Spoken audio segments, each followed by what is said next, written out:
आज का जो हमारा टॉपिक है लैंगिक एवं अलैंगिक जनन यानी सेक्सुअल एंड एसेक्सुअल रिप्रोडक्शन, यानी कि सेक्सुअल एसेक्सुअल रिप्रोडक्शन के अंदर इसका संपूर्ण अपन अध्ययन करेंगे। अपन बात करेंगे लैंगिक जनन यानी कि सेक्सुअल रिप्रोडक्शन। किसकी बात करेंगे? लैंगिक जनन, लैंगिक जनन यानी कि सेक्सुअल रिप्रोडक्शन के बारे के अंदर अध्ययन करें। यानी कि लैंगिक जनन का जो जंतुओं के अंदर शुक्राणु अंडाणु बनते हैं और पादपों के अंदर परागण और अंडक बनते हैं। देखना दोस्तों, यानी जंतुओं के अंदर, जंतुओं में शुक्राणु एवं अंडाणु बनते हैं और पादपों के अंदर, पादपों के अंदर परागण एवं अंडक बनते हैं।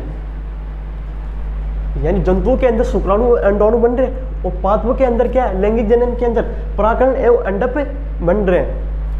लैंगिक जनन को एम्पीमिक्सिस, लैंगिक जनन को एम्पीमिक्सिस, लैंगिक जनन को एम्पीमिक्सिस के नाम से भी जाना जाता है, यानी कि उभय मिश्रण, उभय मिश्रण के नाम से जाना जाता है लैंगिक जनन को। लैंगिक जनन के अंदर, लैंगिक जनन के अंदर लैंगिक अंगों का विकास होता है। क्या होता है? लैंगिक अंगों का, लैंगिक जनन के अंदर लैंगिक अंगों का विकास होता है। क्या होता है? लैंगिक अंगों का विकास होता है। लैंगिक जनन के अंदर अर्धसूत्री विभाजन पाया जाता है। क्या पाया जाता है? अर्धसूत्री विभाजन,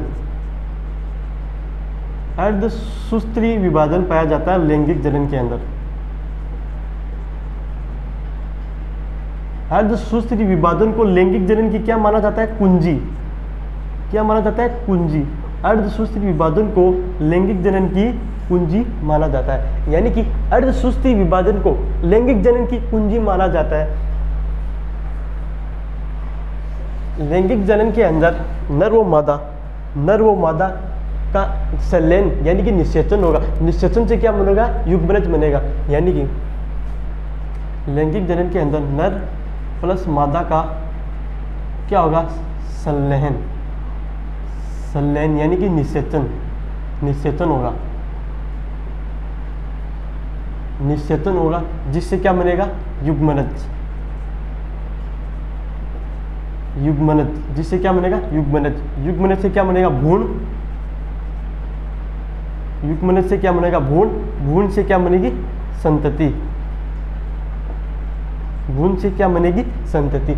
यानी कि लैंगिक जनन के अंदर नर व मादा का संलयन यानी निषेचन होगा, जिससे क्या बनेगा? युग्मनज बनेगा। युग्मनज से क्या होगा? भ्रूण बनेगा। भ्रूण से क्या बनेगा? संतति बनेगी। यानी कि लैंगिक जनन के अंदर युग्मकों का निर्माण होता है। क्या होता है? युग्मों का निर्माण होता है। इसके अंदर सामान्यतः यानी कि लैंगिक जनन के अंदर दो जीव भाग लेते हैं। सामान्यतः दो जीव भाग लेते हैं। लैंगिक जनन के अंदर सामान्यतः दो जीव भाग लेते हैं। लैंगिक जनन वो एक जटिल प्रकार का जनन है। क्या है? एक जटिल प्रकार का जनन है। लैंगिक जनन है वो उस श्रेणियों के जीवों के अंदर पाया जाता है। कौन से जीव में? उस श्रेणी के जीवों के अंदर पाया जाता है। लैंगिक जनन है वह उच्च श्रेणियों के जीवों के अंदर पाया जाता है। अतः उत्पन्न होने वाली संतति, लैंगिक जनन के अंदर उत्पन्न होने वाली संतति के, इसमें दो जीव भाग ले रहे हैं तो उत्पन्न होगी संतति, उसमें क्या विभिन्नताएं पाई जाएगी? विभिन्नताएं पाई जाएगी तो अपने जीवन के अंदर अधिक सफल होगी। क्या होगी? अपने जीवन के अंदर अधिक सफल होगी। अब बात करते हैं अलैंगिक जनन की। अलैंगिक जनन की, असेक्सुअल रिप्रोडक्शन की बात करेंगे। अलैंगिक जनन, अलैंगिक जनन क्या होता है? इसमें लैंगिक अंगों का विकास नहीं होता है। अलैंगिक जनन के अंदर लैंगिक अंगों का विकास नहीं होता है। इसके अंदर जनन इकाई क्या है? इसके अंदर जनन इकाई, लैंगिक जनन के अंदर जनन इकाई कलिका, कलिका और शरीर खंड।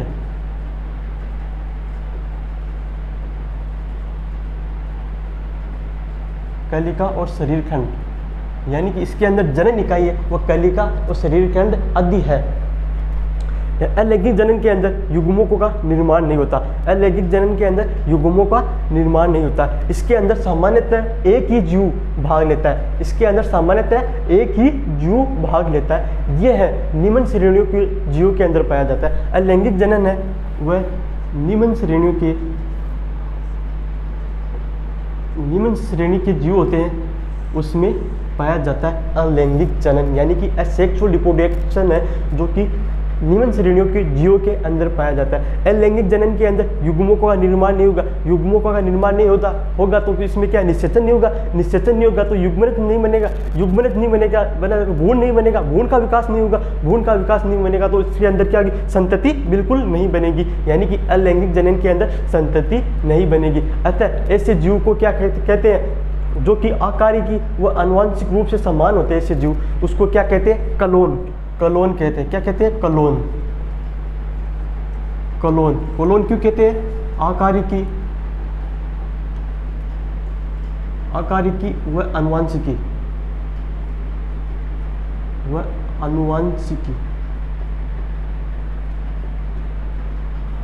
आकारिकी व आनुवंशिक रूप से बिल्कुल समान होते हैं, क्योंकि ये एक प्रकार का जीव, यानी कि इसके अंदर एक जीव भाग लेता है, इसलिए इसकी उत्पन्न होने वाली संतति उसमें विभिन्नताएं नहीं पाई जाती, इसलिए इसको कलोन कहते हैं। क्योंकि आकारिकी व आनुवंशिक रूप से क्या होती है, बिल्कुल समान होती है, इसलिए ये कम अपने जीवन के अंदर कम ये संघर्षशील नहीं होती है। अपने जीवन के अंदर ये तुरंत है जो मृत्यु को प्राप्त कर लेती है। लेकिन यह अलैंगिक जनन है जो अपने जीवन के अंदर अधिक सफल होता है।